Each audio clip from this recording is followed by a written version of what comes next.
Сәлем баршаңызға достар. Дертке шипа арнасына қош келдіңіздер. Арнаға тіркеліп лайк басып пікір қалдырып кетіңіздер достар. Каналда денсаулыққа байланысты ақпарат беріледі. Оң жақ қабырғасындағы жайсыздық пен ауырлық сезімі бауыр ауруын білдіруі мүмкін. Адамның бауыры қалай ауыратыны, ерлер мен әйелдердегі ауырсыну белгілерінің ерекшелігі және дәрігерге қашан көріну керектігі туралы айтамыз.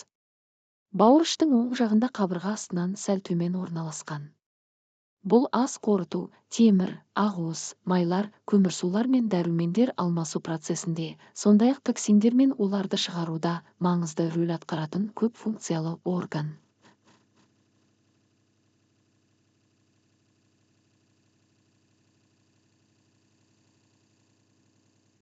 Бауыр ауруы тұқым қуалауы генетикалық мүмкін. Сондай-ақ бауыр жұмысындағы проблемаларға вирустар, алкоголь өнімдерін тұтыну, семіздік және басқа факторлар себеп болуы мүмкін.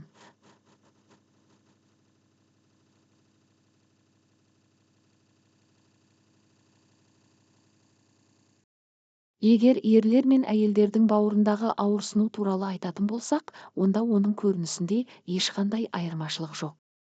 Гендерлік фактор ауырсыну синдромының ағымына әсер етпейді. Дегенмен бауыр аурулары ерлер мен әйелдерде әртүрлі ерекшелікпен жүруі мүмкін.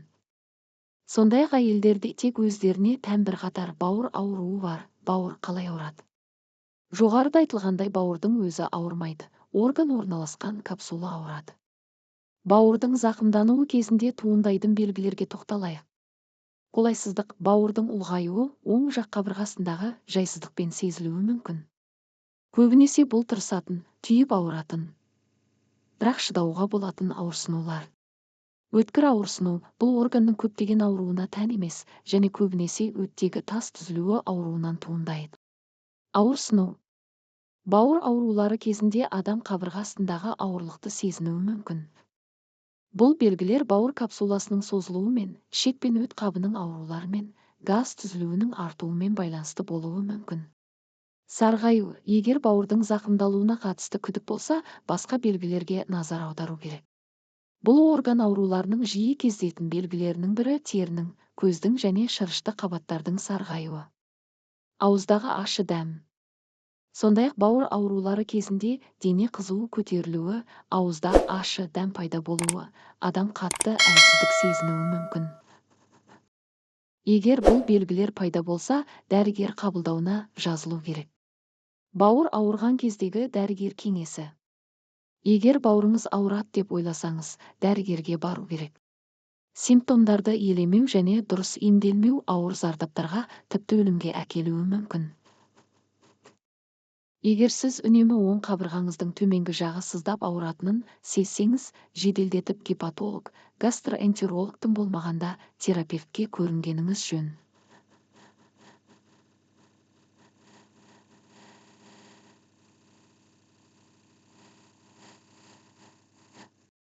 Бауырыңыз қатты бүлінген кезде де ауырмайды. Себебі оның құрамында ауырсыну рецепторлары жоқ.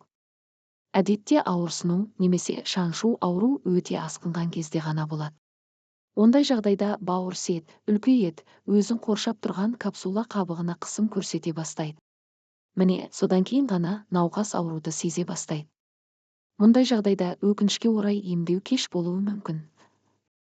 Бірақ оң қабырғаның төменгі бөлігінің ауруы мүлдем басқа жағдайлармен де байланысты.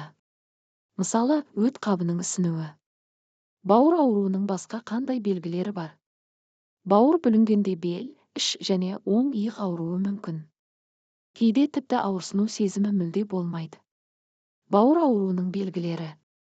Әлсіздік, бірнеше күн немесе апта бойы шаршау. Диетасыз және себепсіз арықтау. Жиі бас айналуы және құсу. Тәбеттің жоғалуы. Аяқтың төменгі жағының жиі ісуі. Іштің кебуі. Белгісіз себептермен дененің кез келген бөлігінде, қолда, аяқта, иықта қышудың күшеюі. Егер жоғарыдағы белгілерден бөлек көз алдының сарғаюы, кіші дәрет түсінің бұзылуы байқалса, дәрігер көмегіне жүгінуіңіз қажет. Бауыр не үшін ауырады? Бауыр не үшін ауырады? Кейде белде пайда болған қышыма да қауіпті аурудың белгілері болуы мүмкін. Мұндай кезде дәрігердің көмегіне жүгінуді ұмытпаңыз. Бауыр – бұл денеміздегі маңызды ағзалардың бірі. Ол ас қорытуға көмектеседі, өмірлік маңызды заттарды синтездейді және токсиндерді шығарады. Бауыр қызметінің бұзылуы әлемде ең кең таралған проблемалардың бірі. Тек ақш-тың өзінде 30 миллионға жуық адам бауыр ауруларынан зардап шегеді. Егер сіз үнемі оң қабырғаңыздың төменгі жағы сыздап ауыратынын сезсеңіз, жеделдетіп гепатолог, гастроэнтерологтың болмағанда терапевтке көрінгеніңіз жөн.